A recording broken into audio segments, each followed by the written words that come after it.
अस्सलामु अलैकुम वरहमतुल्लाहि वबरकातुहू। सामईन, सिरातल मुस्तकीम चैनल पे फिर से एक बार खुशामदीद। उम्मीद है कि आप सब खैरियत से होंगे।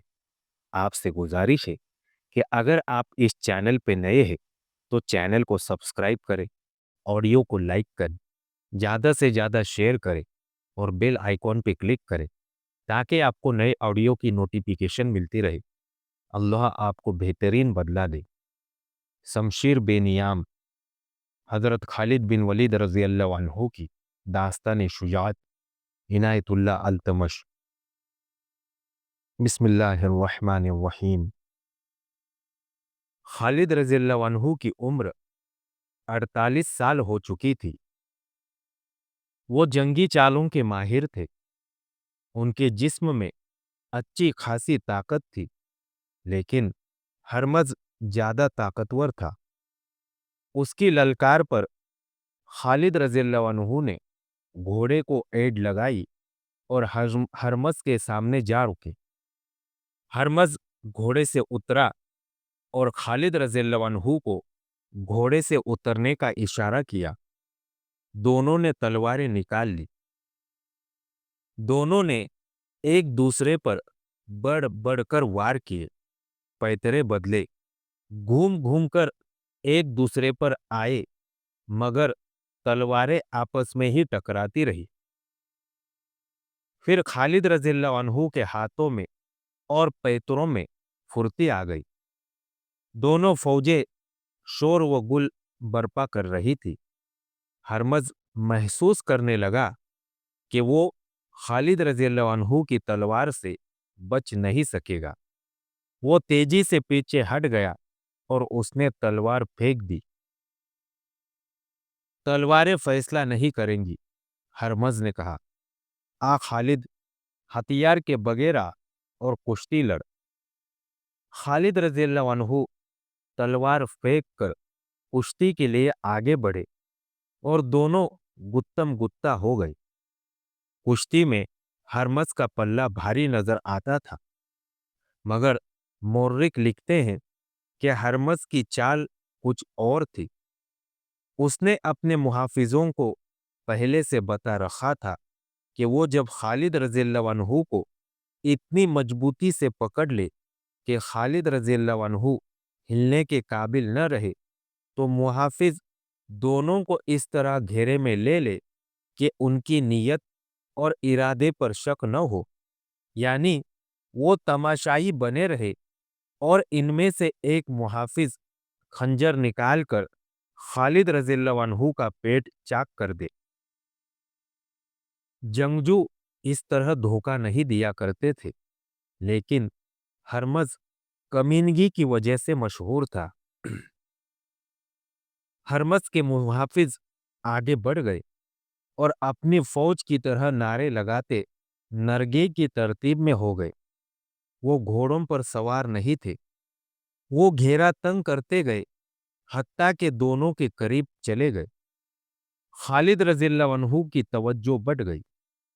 हरमज ने फुर्ती से खालिद रज़ियल्लाहु अन्हु के दोनों बाजू इस तरह जकड़ लिए कि उसके बाजू खालिद रज़ियल्लाहु अन्हु के बगलों में थे। मुहाफिज करीब आ गए। हरमज ने अपनी जुबान से मुहाफिजों से कुछ कहा। खालिद रज़ियल्लाहु अन्हु उसकी जुबान तो न समझ सके, इशारा समझ गए। उन्होंने खतरे को भाप लिया और जिस्म की तमाम तर ताकत सर्फ करके इतनी जोर से घूमे कि हरमज को भी अपने साथ घुमा लिया। फिर खालिद रज़ियल्लाहु अन्हु एक जगह खड़े घूमते रहे। हरमज के पांव जमीन से उठ गए। खालिद रज़ियल्लाहु अन्हु ने हरमज के बाजू अपनी बगलों में जकड़ लिए थे और अपने हाथ हरमज की बगलों में ले जाकर उसे घुमाते रहे। इस तरह मुहाफिजों का दायरा खुलता गया और उनमें से किसी को आगे बढ़कर खालिद रज़ियल्लाहु अन्हु पर वार करने का मौका न मिला। लेकिन खालिद रज़ियल्लाहु अन्हु का ये दाव ज्यादा देर तक नहीं चल सकता था। वो थक चुके थे। अचानक एक तरफ से एक घोड़ा सरपट दौड़ाता आया, जिसे हरमस के मुहाफिजों के दायरे को काटता गुजर गया, और 3 मुहाफिज जमीन पर पड़े तड़पने लगे। इनमें से एक को घोड़े ने कुचल डाला था और 2 को घुड़सवार की तलवार ने काट दिया था। घोड़ा आगे जाकर मुड़ा और फिर हरमस के मुहाफिजों की तरफ आया। मुहाफिजों ने अब उससे बचने की कोशिश की, फिर भी 3 मुहाफिज गिरे और तड़पने लगे। बाकी भाग गए और सवार अपनी फौज से जा मिला। ये सवार नौजवान काका बिन अम्र था, जिसे खलीफा हजरत अबू बकर रज़ियल्लाहु अन्हु ने कुमक के तौर पर खालिद रज़ियल्लाहु अन्हु की तरफ भेजा था और कहा था, जिस लश्कर में काका जैसा जवान होगा, वो लश्कर शिकस्त नहीं खाएगा। इस सवार से नजरें हटाकर सबने हरमज और खालिद रज़ियल्लाहु अन्हु को देखा। हरमज पीठ के बल जमीन पर पड़ा था और खालिद रज़ियल्लाहु अन्हु उसके पेट पर बैठे उसके सीने से अपना खंजर निकाल रहे थे।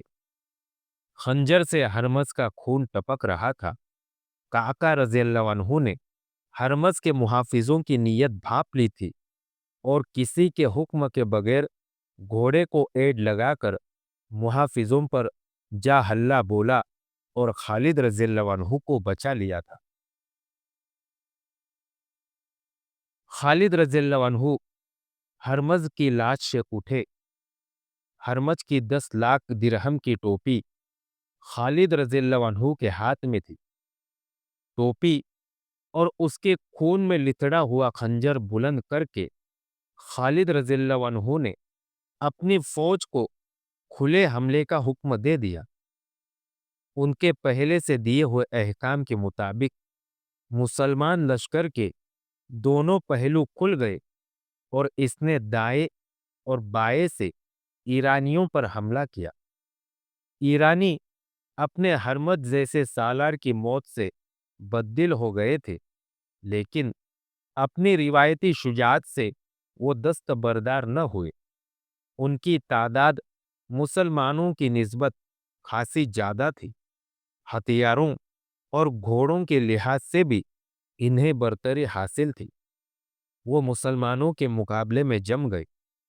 नजर यही आ रहा था कि ईरानियों को शिकस्त नहीं दी जा सकेगी, या ये कि उन्हें शिकस्त देने के लिए बेशुमार जानें कुर्बान करनी पड़ेंगी।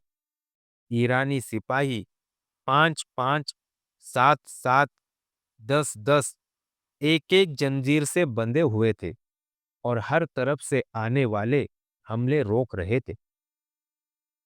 खालिद रज़ियल्लाहु अन्हु ने उन्हें थकाने के लिए घुड़सवारों का इस्तेमाल किया। घुड़सवारों ने प्यादों पर इस तरह हमले शुरू कर दिए कि प्यादों को दाएं बाएं दौड़ना पड़ता। अपने प्यादों को भी खालिद रज़ियल्लाहु अन्हु ने इसी तरह इस्तेमाल किया। ईरानी प्यादों को भागना दौड़ना पड़ा। इनके मुकाबले में मुसलमान तेजी से हरकत कर सकते थे।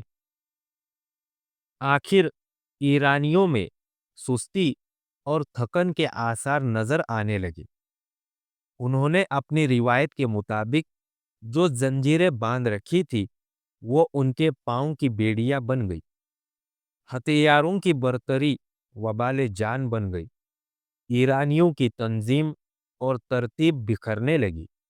इनके कल्ब की कमान हरमस के मरते ही खत्म हो गई थी। इनके पहलुओं के सालारों कबाज और अनुशुजान ने शिकस्त यकीनी देखी तो पसपाई का हुक्म दे दिया। पसपा वही हो सके जो जंजीरों में बंधे हुए नहीं थे। इनमें ज्यादा घुड़सवार थे। कबाज और अनुशजान पहलुओं से अपनी फौज की बहुत सी नफरी बचाकर ले गए, लेकिन कल्ब के हजारों सिपाही मुसलमानों के हाथों कट गए। ये तो आतिश परस्तों का कत्ले आम था, जो सूरज गुरूब होने के बाद तक जारी रहा। शाम तारीख हो गई तो ये खूनी सिलसिला रुका। मुसलमानों ने एक बड़े ही ताकतवर दुश्मन को बहुत बुरी शिकस्त देकर साबित कर दिया कि नफरी की इफरात और हथियारों की बर्तरी से फतह हासिल नहीं की जा सकती। जज्बा लड़ा करता है। अगले रोज माले गनीमत इकट्ठा किया गया। खालिद रज़ियल्लाहु अन्हु ने इसे 5 हिस्सों में तकसीम किया। 4 हिस्से अपने लश्कर में तकसीम किए और एक हिस्सा मदीना खलीफा हजरत अबू बकर रज़ियल्लाहु अन्हु को भेज दिया। हरमज की 1 लाख दिरहम की टोपी भी खालिद रज़ियल्लाहु अन्हु ने खलीफा को भेज दी। खलीफा ने ये टोपी खालिद रज़ियल्लाहु अन्हु को वापस भेज दी, क्योंकि जाती मुकाबले में मारे जाने वाले को माले गनीमत जीतने वाले का हक होता है। ये टोपी खालिद रज़ियल्लाहु अन्हु की मिल्कियत थी।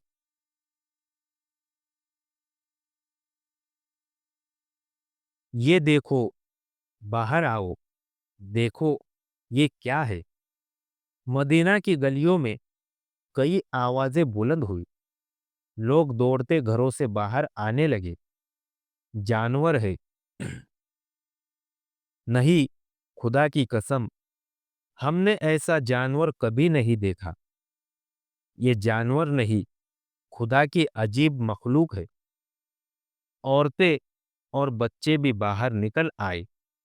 सबके चेहरों पर हैरत थी। बच्चे डर कर पीछे हट गए।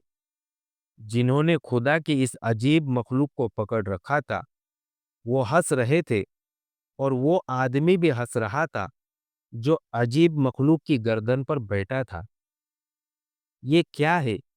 लोग पूछ रहे थे। इसे क्या कहते हैं? इसे हाथी कहते हैं।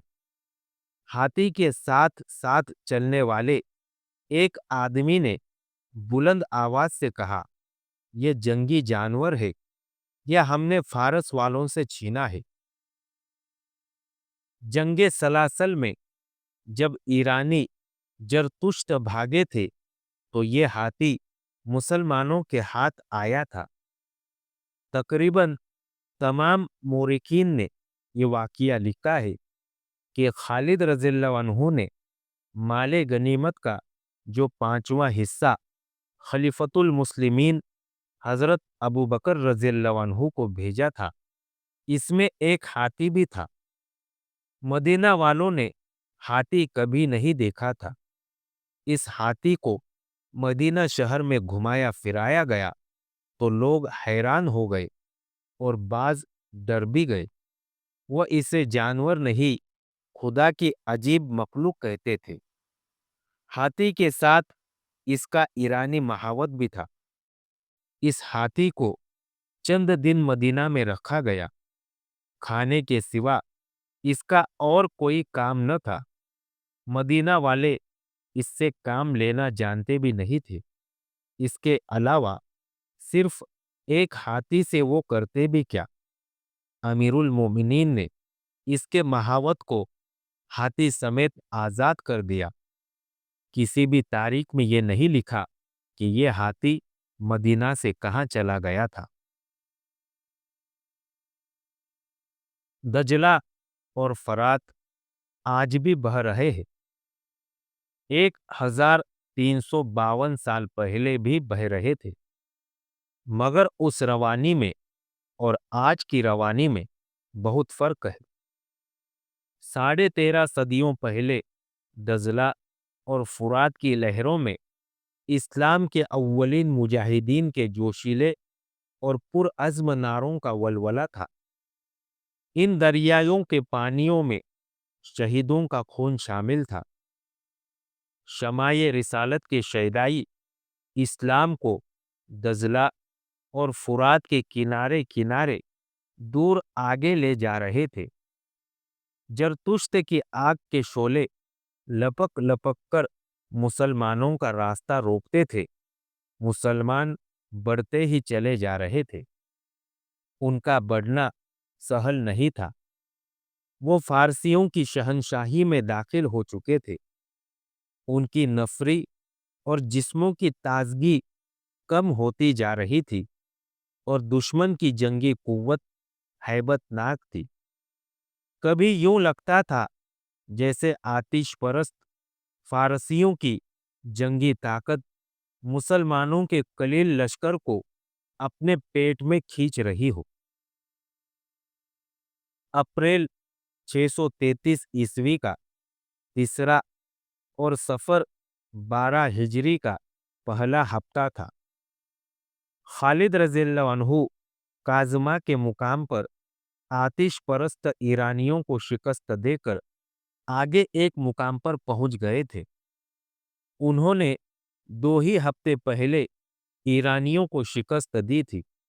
ये पहला मौका था कि मुसलमानों ने इतनी बड़ी शहंशाही से टक्कर ली थी जिसकी जंगी कुव्वत से जमीन कांपती थी।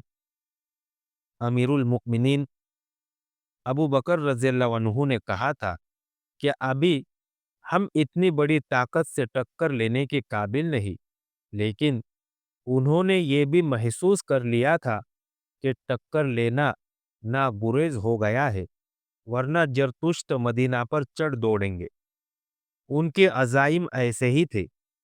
वो मुसलमानों से नफरत करने वाले लोग थे और अपनी बादशाही में मुसलमानों पर बहुत जुल्म करते थे। अमीरुल मोमिनीन ने हजरत खालिद रज़ियल्लाहु अन्हु को यमामा से बुलाकर जरतुश्तों के खिलाफ भेजा था। खालिद रज़ियल्लाहु अन्हु को रसूल करीम सल्लल्लाहु अलैहि वसल्लम ने सैफुल्लाह का खिताब अता फरमाया था। अब खलीफा अव्वल हजरत अबू बकर रज़ियल्लाहु अन्हु ने भी कहा था, अल्लाह की तलवार के बगैर हम फारस की बादशाही से टक्कर नहीं ले सकते। खालिद रज़ियल्लाहु अन्हु ने यह साबित कर दिया था कि वह अल्लाह की तलवार है। फारस की शहंशाही की गद्दी मदाइन में थी। फारस का शहंशाह उर्द शहर मदाइन में शहंशाहों की तरह तख्त पर बैठा था। उसकी गर्दन उन शहंशाहों की तरह अकड़ी हुई थी जो अपने आप को नाकाबिले तस्खीर समझते थे। उसके तख्त के दाएं बाएं ईरान का हुस्न मचल रहा था। वो तख्त से उठने ही लगा था कि उसे इत्तिला दी गई कि उबला के मुहाज से कासिद आया है, फौरन बुलाओ। उर्द ने शाहाना रऊनत से कहा, इसके सिवा वो और क्या खबर लाया होगा कि हरमज ने मुसलमानों को कुचल डाला है। क्या हैसियत है अरब के इन बद्दुओं की जिन्होंने खजूर और जौ के सिवा खाने की कभी कोई चीज नहीं देखी। कासिद दरबार में दाखिल हुआ तो उसका चेहरा और उसकी चाल बता रही थी कि वो अच्छी खबर नहीं लाया। उसने एक बाजू सीधा ऊपर किया और झुक गया। सीधे हो जाओ, उर्द शहर ने फातिहाना लहजे में कहा। हम अच्छी खबर सुनने के लिए इतना इंतजार नहीं कर सकते। क्या मुसलमानों की औरतों को भी पकड़ा गया है? बोलो, तुम खामोश क्यों हो? जरतुश्त की हजार रहमत तख्त फारस पर। कासिद ने दरबार के आदाब के ऐन मुताबिक कहा, शहंशाह उर्द शहर की शहंशाही, खबर क्या लाए हो? उर्द शहर ने गरज कर पूछा। आली मुकाम हरमज ने कुमक मांगी है, कासिद ने कहा। हरमज ने? उर्द शहर चौंक कर आगे को झुका और उसने हैरान होकर पूछा, कुमक मांगी है? क्या वो मुसलमानों के खिलाफ लड़ रहा है? क्या वो पसपा हो रहा है? हमने सुना था कि मुसलमान लुटेरों के एक गिरोह की मानिंद है। क्या हो गया है हरमज को? क्या उसने सिफा को जंजीरों से नहीं बांधा था? बोलो। दरबार पर सन्नाटा तारी हो गया, जैसे वहां कोई भी न हो और दरो दीवार चुपचाप हो। शहंशाह फारस की शहंशाही उफक तक पहुंचे। कासिद ने कहा, जंजीरें बांधी, मगर मुसलमानों ने ऐसी चालें चली कि यही जंजीरें हमारी सिपाह के पांव की बेड़ियां बन गई। मदीना वालों की तादाद कितनी है? बहुत थोड़ी, शहंशाह फारस, कासिद ने जवाब दिया। हमारे मुकाबले में उनकी तादाद कुछ भी नहीं थी, लेकिन दूर हो जा हमारी नजरों से। शहंशाह उर्द शहर गरजा और जरा सोच कर बोला, कारण को बुलाओ। कारण बिन करयान्स ईरानी फौज का बड़ा ही काबिल और दिले सिपे सालार था। वो भी हरमस की तरह 10 लाख दिरहम का आदमी था और हरमस की टोपी की तरह टोपी पहनता था। इत्तला मिलते ही दौड़ा आया। कारण उर्द शहर ने कहा, क्या तुम इस खबर को सच मान सकते हो कि हरमज ने मुसलमानों के खिलाफ लड़ते हुए कुमक मांगी है? उर्द शहर ने दरबारियों पर निगाह दौड़ाई तो तमाम दरबारी उठ खड़े हुए। सब ताजीम को झुके और बाहर निकल गए। उर्द शहर कारण के साथ तन्हाई में बात करना चाहता था। क्या ये कासिद मुसलमानों का आदमी तो नहीं जो हमें धोखा देने आया हो? मुसलमान इतनी जुर्रत नहीं कर सकते, कारण ने कहा। मैदान जंग में जरा सी गलती पासा पलट दिया करती है। अगर हरमज ने कुमक मांगी है तो इसका मतलब यह है कि उसे कुमक की जरूरत है और उससे कोई गलती सरजद हो गई है। क्या मुसलमानों में इतनी हिम्मत है कि वो हमारी फौज को पसपा कर सके? उर्द शहर ने पूछा। इनमें हिम्मत ही नहीं, बेपनाह जुर्रत भी है, कारण ने कहा। वो अपने अकीदे की जंग लड़ते हैं। उबला के इलाके में हमने मुसलमानों को इस कदर जलील करके रखा हुआ है कि वो कीड़े मकोड़ों की सी जिंदगी बसर करते हैं, लेकिन उन्होंने जमीन दोज हमले करके और शबखून मार मार कर उस इलाके की कई चौकियां साफ कर दी है। आज तक उन्होंने जितनी जंगें लड़ी है, उनमें उन्होंने किसी एक में भी शिकस्त नहीं खाई। हर जंग में उनकी सिपाह की तादाद खासी थोड़ी थी। इनके पास घोड़ों की भी कमी थी। वो लड़ने वाले ही ऐसे थे, शहंशाह उर्द शहर ने कहा। उनमें कोई भी हमारी फौज का मुकाबला नहीं कर सकता। लेकिन मुसलमानों ने मुकाबला कर लिया है, कारण ने कहा, और हमारा इतना जबरदस्त सालार हरमज कुमक मांगने पर मजबूर हो गया है। शहंशाह फारस, दुश्मन को इतना हकीर नहीं जानना चाहिए। हमें अपने गिरेबान में दियानतदारी से झांकना होगा। फारस की शहंशाही का तोता बोलता था, लेकिन हमें इस हकीकत को नजरअंदाज नहीं करना चाहिए कि रोमी हम पर गालिब आ गए थे, और हमें यह हकीकत भी फरामोश नहीं करना चाहिए कि हम रोमियों का सामना करने से हिचकिचाते हैं। इस नई सूरत हाल का जायजा दियानतदारी से ले शहंशाह फारस। हरमज ने अगर कुमक मांगी है तो इसका मतलब यह है कि मुसलमान उसके लश्कर पर गालिब आ गए हैं। मैंने तुम्हें इसीलिए बुलाया है कि तुम ही हरमज की मदद को पहुंचो। उर्द शहर ने कहा। अगर हरमज घबरा गया है तो उसकी मदद के लिए अगर उससे बेहतर सालार न जाए तो उसी जैसे सालार को जाना चाहिए। तुम ऐसा लश्कर तैयार करो जिसे देखते ही मुसलमान सोच में पड़ जाए कि लड़े या मदीना को भाग जाए। फौरन फौरन कारण ने उसे सलाम किया और लंबे लंबे डग भरता चल पड़ा। आज के लिए इतना ही काफी है। अगली दास्तान जानने के लिए हमारे साथ जुड़े रहिए और इस ऑडियो को ज्यादा से ज्यादा शेयर करना न भूलें। दुआओं की गुजारिश। अस्सलामु अलैकुम वरहमतुल्लाहि वबरकातुहू।